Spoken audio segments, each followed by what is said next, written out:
Everything you need to know about the Euro 2016 finalists. On Sunday night, Portugal and France will face off against one another in the final of Euro 2016. So we at Football Daily have taken a look at these two giants of the European game.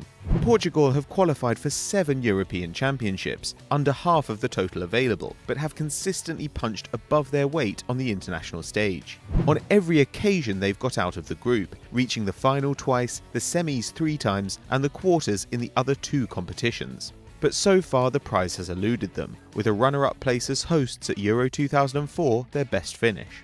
While there's been a lot of focus on Wales and Iceland's Cinderella runs this year, Portugal are arguably European underdogs too. Their population is just 10 million, compared to 17 million for the Netherlands, 60 million for Italy, and 80 million for Germany. In fact, Portugal is smaller and less wealthy than Greece, who beat them in the Euro 2004 final in what was considered an enormous upset. So perhaps Portugal deserve more credit than we give them.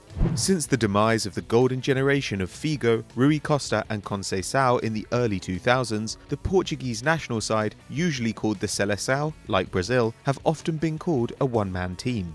And what a man that is, with Cristiano Ronaldo now the nation's most capped player and highest goal scorer, making more than 130 appearances and scoring more than 60 goals, including 9 at the Euros, a joint record with Michel Platini. However, the one-man team tag is less true now than it has ever been, with veterans like Pepe, Nani and João Moutinho supplemented by several outstanding young talents. Rafael Guerreiro has claimed the left-back spot from Contrao, while Ruben Neves, William Carvalho, Danilo Pereira, João Mario and Renato Sanchez compete to start in midfield. In attack, Bernardo Silva and Gonçalo Guedes look set for stardom.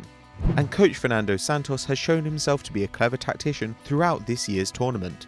One of just 4 men to have managed all of Portugal's big 3 clubs, Porto, Benfica and Sporting, he has created a rock-solid defence and has shown the ability to adapt to changing circumstances.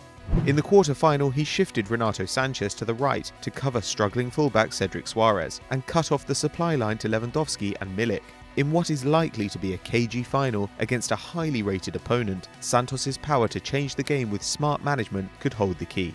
Portugal's opponents France are twice winners of the European Championship in 1984 and 2000. The first time was with the so-called Carré Magique, the magic square of Fernandes, Giresse, Tigana and Platini walked to the trophy, as Platini scored a tournament record 9 goals, including an extra-time winner against Portugal in the semi-final.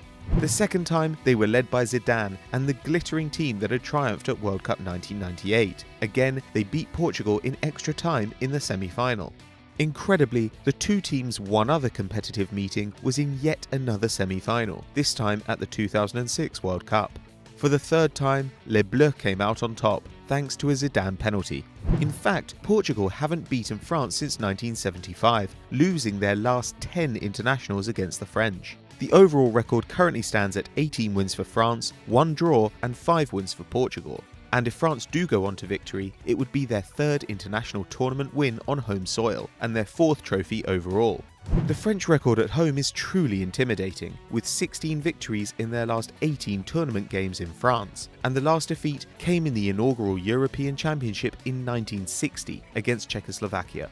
And that home team advantage was vital on the way to this year's final, as France broke a long-standing hoodoo when facing the Germans, beating them for the first time at a major tournament since 1958, thanks to the heroics of Atletico Madrid's Antoine Griezmann. Griezmann is the top scorer heading into the final and has now scored 6 goals in his very first European Championship, making him just the 2nd man to do so and equaling Thierry Henry's career total at the tournament. He is now behind only Platini, Ronaldo and Shearer in the all-time standings, with the Portuguese taking 3 whole tournaments to reach 6 goals. France have flourished thanks to the throwback little and large partnership of Griezmann and Olivier Giroud. The big man has scored 3 and delivered 2 assists at this Euros tournament, with his brilliant link-up play and the energy of France's dynamic midfield compensating for his lack of pace. It might have been unthinkable before the tournament, but between them, Giroud and Griezmann could make the name Karim Benzema a distant memory. Euro 2016 is already the highest scoring finals in the history of the competition, and we are set for a tremendous clash between the engineered wall of the Portuguese defence and the irresistible attacking whirlwind of the French. And as Griezmann faces off against Ronaldo and Sanchez squares up to Pogba, we could not only see the heights of European football today, but the face of the game for years to come. So that was everything you need to know about your Euro 2016 finalists. But who's going to win it? Let us know in the comments below. And if you enjoyed this video, why don't you check out everything you need to know about Eden Hazard? And as always, guys, please do like and subscribe.